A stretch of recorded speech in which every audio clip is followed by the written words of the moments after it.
Hey everybody, welcome back to IP Farms. Well, the gooseneck's hooked up. We took the ramps off. It's time to go on another road trip. You know me. I did try last weekend to go to an auction locally. Spent about 6 or 7 hours there out in the sun trying to buy the same items that I'm going to get tomorrow. Just didn't work out. They went astronomically high. Nothing pennies on the dollar about it. So I started scrolling Facebook Marketplace. Found a gentleman down the eastern part of the state, about 2.5 hours away, that had what I really wanted. Made a deal with him. We talked last night about setting up the trip for tomorrow. Today's Friday, and he asked if I was interested in something else. And yes, I am. He cut me a swinging deal since it's already coming anyway. Can't pass him up. It's going to be awful weather. Supposed to rain all day, 100% chance, up to 2 inches of rain. I'll try to get you as much footage as I can. And this is going to be the beginning of the new plan here at IP Farms. I think it'll make sense if you hadn't already figured it out in the title of the video. But we'll babble a little bit on the way down the road and see what you guys think about my new venture. Stay tuned. While we're on the subject of the truck, I'm going to give you guys a little insight on how bad my OCD is. Okay, you see the mud on the tires and on my trailer. Had to go across a deep ditch the other week at the auction. It had rained all day the day before. Thank goodness I had the front drive shaft in. But now I told you it's going to rain all day tomorrow. 100% chance up to 1.5 inches, 2 inches of rain.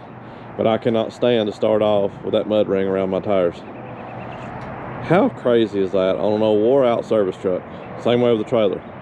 So we've got it up here in front of the barn. I got to get the tires cleaned off. Just can't do it.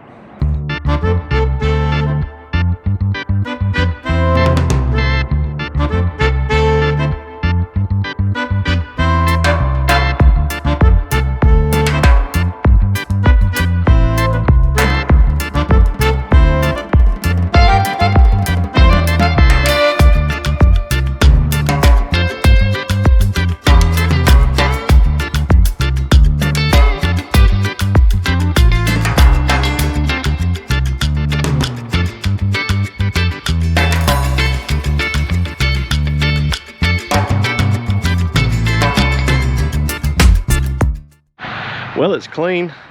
For what reason I waste time doing stuff like that, I can't answer. But it drives my OCD nuts. It has since that day at the auction last Saturday. I need to get some gravel back here behind the barn too, because every time I pull the trailer in and out, it makes it even worse. But just a little comical clip there to let you guys in on how bad things go in my mind sometimes.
Real quick before the rain comes back, there it is.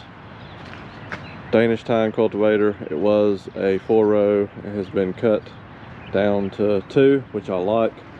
Extra parts here. I can put it back together if I want to, but I'll just use those for extra parts.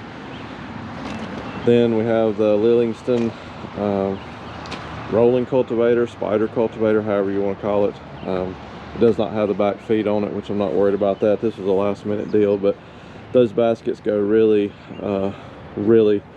high in my area. So I mean, worst case, if I wanted to part it out, I could, but I think I can find a really good use for these. So that's what we went after today, guys. I got you a little bit of loading it, so jump back in the truck right quick, and we'll just wrap this one up, and you'll definitely see more of these in the future. Well, we made it back. Trip went great. Rain held off long enough for me to get the stuff loaded and tied down without getting me wet, so that's always a plus. If you haven't figured it out yet, the major change that I was talking about when it comes to the crops, well, I told you one, we're going to concentrate on one, which is corn, and the second, we're going to be planting conventional corn. Several reasons for that. Just punched a lot of numbers, did a lot of thinking over the last month or two, and with my lack of experience and knowledge in any of this, I think it's the safety net for me this year. They say it's going to be a survival year, and to begin with. So if I can, save myself a couple $100 on the seed and the chemicals down the road and fixing the sprayer right now, then that's all the more in my pocket. Now, conventional, I know, takes a whole lot more work with the weed control issue, thus the cultivators. I've got another something in line that I think you guys will enjoy. There are chemicals you can spray on it. I'm not going to be spraying anything here this year, I don't think. I really don't even think I'll shoot for nitrogen. Probably everything is going to be dry. So I've got some ideas, kind of take it down a couple of notches and bring it back to reality about what I'm capable of doing and what I can afford. We're only talking about 5 or 6 acres of stuff right now. If I do good with it and I like it, and see where I go wrong, learn from my mistakes, then we can progress further next year and next year and next year. So I'm really wanting to try to get 2 seasons, a whole season of corn and a whole season of soybeans, and see how it works for me. So definitely stay tuned for the ride, guys. I'm really hoping that I can get some seed in the ground here very soon. I've been kind of holding out on letting you guys in on that, but I think I've got everything pretty much lined out. So definitely stay tuned, because it will be an adventurous ride with no herbicide program at all here this year at IP Farms. But it's been done before, and probably a lot of you are saying that I'm insane, but it's something I want to do. It's something I feel like I need to do, and we'll just see where it goes. So really appreciate you being here. Thank you for following on the journey with me. Hopefully you'll continue to enjoy it, because I can tell you what, it will definitely be, as always, like a box of chocolates. You never know what you're going to get or what's to come. We'll see what happens over the next couple of days. Until then, thank you.